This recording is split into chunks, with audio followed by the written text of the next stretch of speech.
नमस्कार दोस्तों, स्वागत है आप लोग का एक और नई वीडियो में। तो एसएससी एस्पिरेंट्स के लिए एक बहुत बड़ी खबर आई है, तो चलिए डिस्कस करते हैं पूरी बात। तो देखिए, अभी एसएससी का नोटिफिकेशन जो है वो आ चुका है सीजीएल 2024 के लिए। तो जितने भी सीजीएल के एस्पिरेंट्स हैं उनके लिए बहुत बड़ी खबर है और ध्यान से सुनिएगा पूरी डिटेल को। पूरी डिटेल में बात करेंगे कि कितनी वैकेंसी आई है, क्या एलिजिबिलिटी क्राइटेरिया है, कौन सी पोस्ट है, क्या एग्जाम डेट है और कैसे आपको एग्जाम के लिए प्रिपरेशन करनी है। तो एसएससी सीजीएल 2024 बहुत बड़ी अपॉर्चुनिटी लेके आया है। इसमें सबसे इंपॉर्टेंट इस बार बात क्या है, वैकेंसीज कितनी आई है इस बार। 17,700 वैकेंसीज दिखा रही है, जो कि टेंटेटिव है, यानी ये वैकेंसीज जो है इंक्रीज भी हो सकती है, ठीक है। और 17,000 वैकेंसीज गाइज, यानी बहुत बड़ा नंबर है। यूजुअली क्या होता है 5,000, 6,000, 8,000 इतनी ही वैकेंसीज आती हैं, लेकिन इस बार 17,000 यानी बहुत बड़ी अपॉर्चुनिटी है आप सभी लोगों के लिए, जो भी सीरियस कैंडिडेट है और जो इस बार एक जॉब की तलाश में है उनके लिए एक बहुत बड़ी अपॉर्चुनिटी, ठीक है। तो एप्लीकेशन फिल करने की जो डेट है वो स्टार्ट हो गई है 24 जून से, ठीक है। 24 जून से आप अपना फॉर्म भर सकते हैं और इसकी जो लास्ट डेट है वो 24 जुलाई है, यानी पूरा एक महीना है आपके पास। लेकिन क्या आपको लास्ट दिन का इंतजार करना है?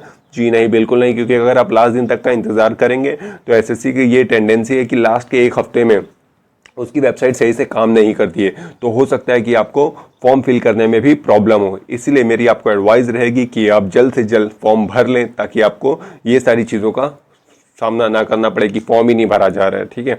अब बात करते हैं एग्जाम डेट की कि एग्जाम कब होगा।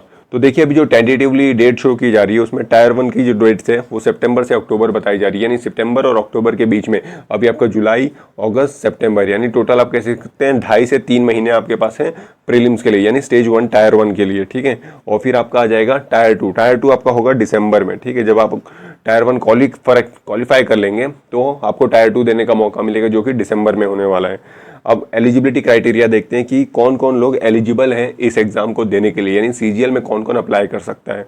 तो देखिए, यहाँ पे 3 तरीके की अलग अलग एजुकेशनल क्वालिफिकेशन रिक्वायर्ड होती है, वो पोस्ट के ऊपर डिपेंड करती है। पहले तो होता है एक जूनियर स्टैटिस्टिकल ऑफिसर, ठीक है, जिसको जेएसओ बोलते हैं। उसमें 60% मिनिमम आपको 12th में मार्क्स चाहिए मैथ्स में, या आपकी स्टैटिस्टिक्स से बैचलर डिग्री होनी चाहिए। ये एक एडिशनल क्राइटेरिया है, ठीक है। डिग्री तो आपकी रिकॉग्नाइज एक बैचलर डिग्री होनी चाहिए, लेकिन अगर आपके पास 12th में मैथ्स सब्जेक्ट में 60% होनी चाहिए, या तो आपका स्टैटिस्टिक्स से बैचलर डिग्री होनी चाहिए, ठीक है। और एक दूसरी पोस्ट है स्टैटिस्टिकल इन्वेस्टिगेटर ग्रेड 2, ठीक है। इसमें आपको स्टैटिस्टिक्स से आपकी बैचलर डिग्री होनी चाहिए और 6 के 6 सेमेस्टर, यानी 3 साल आपके पास स्टैटिस्टिक्स का सब्जेक्ट होना चाहिए।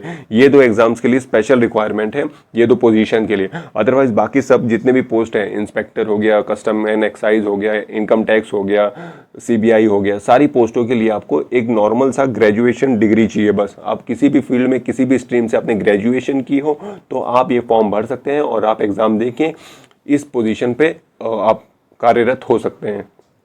अब आगे एज की क्या क्राइटेरिया और क्या एज लिमिट है, ठीक है। एज लिमिट की बात करें तो देखिए, जितनी भी लेवल 5 के नीचे की जॉब्स हैं वहाँ पर आपके 18 से 27 साल की एज लिमिट है। और आपकी जो एज कट ऑफ है, यानी काउंट कब से की जाएगी, तो ये 1 अगस्त 2024 से काउंट की जाएगी, ठीक है। यानी 1 अगस्त 2024 को अगर आपकी एज 27 से ज़्यादा होगी तो आप इन पोस्टों के लिए एलिजिबल नहीं होंगे, और 18 से कम होगी तो नहीं होंगे, ठीक है। वैसे ही कुछ इंस्पेक्टर वाली पोस्ट हो जहाँ पर आपको एज लिमिट 30 साल तक है, और कुछ पोस्टों पे एज लिमिट आपकी है 32 साल।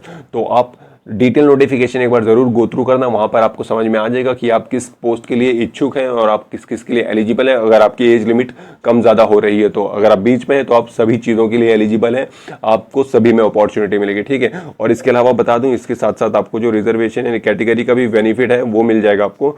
जो SC ST है उसको 5 साल का हो गया, ठीक है। फिर OBC को आपको 3 साल का हो गया। इस तरीके से आपका जो फिजिकली डिसेबल है, उनकी एक्स सर्विसमैन है उनकी, तो इन सभी लोगों को अपना अपना जो एक फिक्स कोटा होता है कि उनको इतना एडिशनल ईयर मिलता है, वो आप ऐड कर लीजिएगा, ठीक है। अब स्कीम ऑफ एग्जामिनेशन की बात करते हैं कि एग्जाम किस तरीके से होगा। तो देखिए, एसएससी सीजीएल का जो एक नॉर्मल सा पैटर्न है, ट्रेंड है कि पहले टायर 1 लेता है, 200 नंबर का होता है, जो 1 घंटे में आपको 100 सवाल करने होते हैं, जिसमें GS, GK, maths, reasoning, English, इन सभी के 25-25 सवाल होते हैं, जो कि 100 सवाल होते हैं। टोटल एक सवाल 2 नंबर का होता है, टोटल 200 मार्क्स का आपका परीक्षा होगी, ठीक है। तो 200 मार्क्स के लिए जो क्वालिफाई करेगा, जो कट ऑफ को क्लियर करेगा, वो उसको टायर 2 देने का मौका मिलेगा।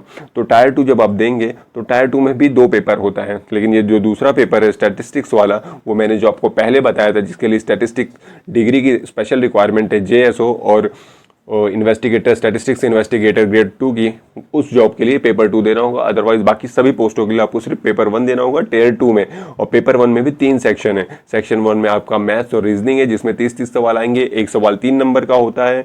और सेक्शन 2 में आपका इंग्लिश और जीके है जिसमें इंग्लिश में 45 सवाल आएंगे और जीएस में 25 सवाल आएंगे। और सेक्शन 3 में आपका कंप्यूटर होगा जो कि 15 मिनट का 20 सवाल का पेपर होगा। तो टोटल 2 घंटे 15 मिनट का आपका पेपर 2 यानी टायर 2 होगा, ठीक है। फिर आपका फाइनल मेरिट बनेगी। फाइनल मेरिट आपकी जो रैंक आएगी वो टायर 2 के बेसिस पे आएगी। तो जो टायर 2 में जितना अच्छा स्कोर करेगा उतनी ही अच्छी आपकी रैंक आएगी, उतनी ही अच्छी आपको पोजीशन मिल सकेगी। हो सकता है आपको होम कार्डर चाहिए हो, कोई स्पेसिफिक मिनिस्ट्री चाहिए हो, कोई स्पेसिफिक जॉब प्रोफाइल चाहिए हो, ठीक है। तो उसके लिए आपको ट्राई करना है कि आपको अच्छे से अच्छी रैंक लानी है ताकि आपको उस पोजीशन के लिए अपॉर्चुनिटी मिले, ठीक है। तो ये सारी डिटेल है पूरी एग्जाम के बारे में और आप अच्छे से प्रिपरेशन करना स्टार्ट कर दीजिए क्योंकि जो इस बार जो है 17,000 वैकेंसीज आई है और 17,000 जो है कोई छोटा नंबर नहीं है, बहुत बड़ा नंबर है 17,000, ठीक है। और ये बढ़ भी सकता है, यानी आप सपोज करिए कि 20K तक समझ लीजिए, अगर 20,000 तक पोस्टें आ गई तो एक बहुत बड़ी अपॉर्चुनिटी आप सभी लोगों के लिए कि इस टाइम आप एक अपनी जॉब जो है पक्की कर सकते हैं, ठीक है। तो मैं आगे भी और ऐसी डिटेल वीडियो लाते रहूंगा कि आपको किस तरीके से क्या करना है। और अगर आपको और कोई डाउट है तो आप मुझे कमेंट बॉक्स में बताइए, मैं उसको जल्द से जल्द सॉल्व करूंगा, आपको रिप्लाई करूंगा। पर्सनली कोई बात करना चाहता है तो वो भी मुझे कमेंट में मैसेज कर सकते हैं, ठीक है। तो चलिए मिलते हैं हम अगली किसी वीडियो में। तब तक आप लोग अपनी प्रिपरेशन को बूस्टअप रखिए, अच्छे से प्रिपरेशन करिए और जल्द से जल्द अपने सारा सिलेबस निपटा लीजिए ताकि आप एग्जाम तक रेडी हो जाए। ओके, चलिए नमस्कार।